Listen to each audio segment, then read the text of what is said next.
السلام علیکم دوستو آپ نے بجٹ تو سن ہی لیا ہوگا، اور بجٹ میں سرکاری ملازمین کی تنخواہوں میں اضافہ نہ کرنا ایک ایسا اقدام ہو سکتا تھا، مگر پاکستانی قوم نے اپنا ہی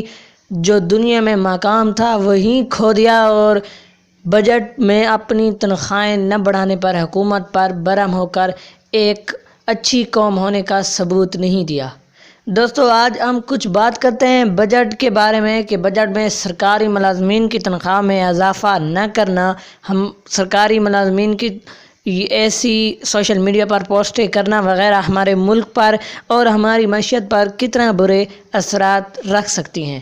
دوستو چاہے ہمارا تعلق کسی بھی علاقے، کسی بھی جگہ اور کسی بھی چیز سے ہو، پاکستان تو ہمارا ہی ہے، اور پاکستان کی ترقی ہماری ترقی ہوتی ہے۔ دوستو اب پاکستان اتنے مشکل حالات میں کھڑا ہے کہ صرف پاکستان کو کرونا کے دنوں میں کتنا معیشت کو نقصان آیا ہے خود آپ اندازہ لگا سکتے ہیں۔ اس کے علاوہ ٹڈی دل نے بھی کسانوں کی پھرتی بنا رکھی ہے، اور اس کے ساتھ ساتھ حکومت کو بھی تنگ کر رکھا ہے۔ دوستو ٹڈی دل فصلوں کو نقصان پہنچا رہی ہے، جبکہ کرونا انسانوں کو نقصان پہنچا رہا ہے۔ مشکل کے اس حالات میں اگر 3,000 روپے یا 4,000 روپے نہیں بڑھے تو کیا ہو سکتا تھا؟ غریب بھی تو ہیں۔ ایک عام استاد جو نیا بھرتی ہوتا ہے کم سے کم 25,000 سے 3,000 لیتا ہے،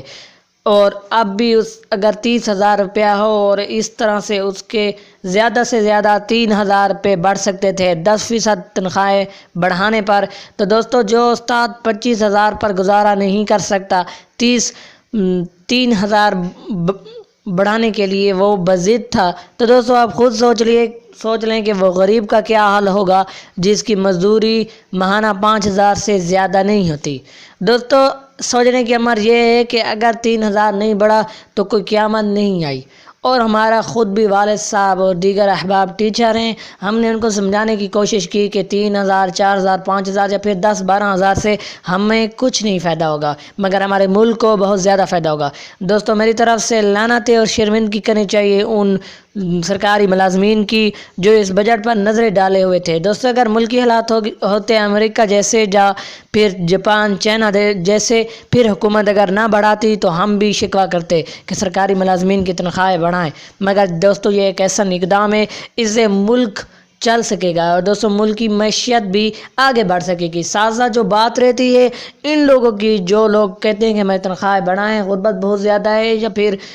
وہ کہتے ہیں کہ مہنگائی بہت زیادہ ہے، تو دوستو بٹھے پر کام کرنے والا یا پھر وہ مزدور جو ماہانہ 5 سے 10,000 کماتا ہے اس کا کیا ہوگا؟ دوستو جب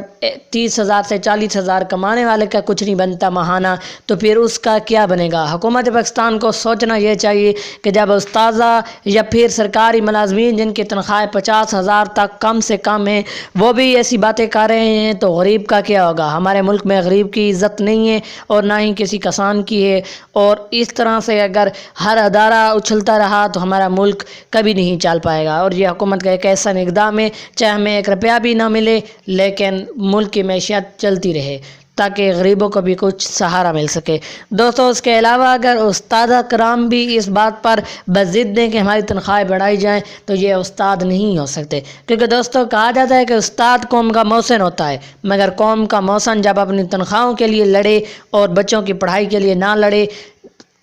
تو پھر یہ قوم کا محسن نہیں، یہ پھر اپنے جیب کے لیے۔ دوستو اس کے علاوہ دیکھا جائے تو اساتذہ اور دیگر بھی سرکاری ملازمین 3 ماہ سے گھر پڑے ہیں اور گھر بیٹھ کر ہی 60 سے 70,000 روپیہ لے رہے ہیں، یا پھر کم سے کم 30,000 40,000 تو لے ہی رہے ہیں۔ اگر یہ لے رہے ہیں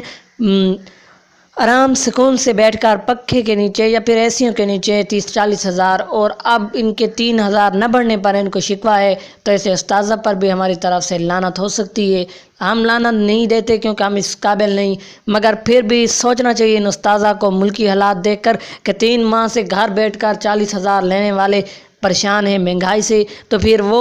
کہاں جائے گا جو گرمی پر 3,000 کے پیچھے کھڑا رہتا ہے اور پورا دن گرمی پر گزار دیتا ہے؟ ان کے لیے حکومت پاکستان کو کچھ سوچنا چاہیے۔ دوستو